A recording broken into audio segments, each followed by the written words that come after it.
സ്വാതന്ത്ര്യവും ഐക്യവും ഉയർത്തിപ്പിടിക്കാൻ ഈ സ്വാതന്ത്ര്യദിനം നമ്മെ പ്രചോദിപ്പിക്കട്ടെ.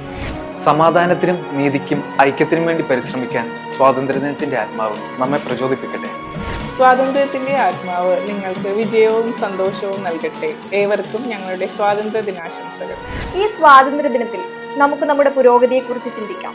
ഐക്യത്തിന്റെയും വളർച്ചയുടെയും ഭാവിക്കായി കാത്തിരിക്കാം. ഇന്ന് നമ്മുടെ രാജ്യം 78ാമത് സ്വാതന്ത്ര്യദിനം ആഘോഷിക്കുകയാണല്ലോ. സ്വതന്ത്ര ഇന്ത്യയിൽ ഉണ്ടായിട്ടുള്ള വികസനത്തിൽ വിദ്യാഭ്യാസത്തിന്റെ പങ്ക് വളരെ വലുതാണ്. തൊഴിലധിഷ്ഠിത വിദ്യാഭ്യാസ മേഖലയിൽ കഴിഞ്ഞ 15 വർഷമായി വളരെ വിജയകരമായി പ്രവർത്തിച്ചു വരികയാണ് ഞങ്ങൾ. ഈ അവസരത്തിൽ ഏവർക്കും ടിസാറ്റ് ഇന്റർനാഷണൽ അക്കാദമിയുടെ ഹൃദയം നിറഞ്ഞ സ്വാതന്ത്ര്യ ദിനാശംസകൾ.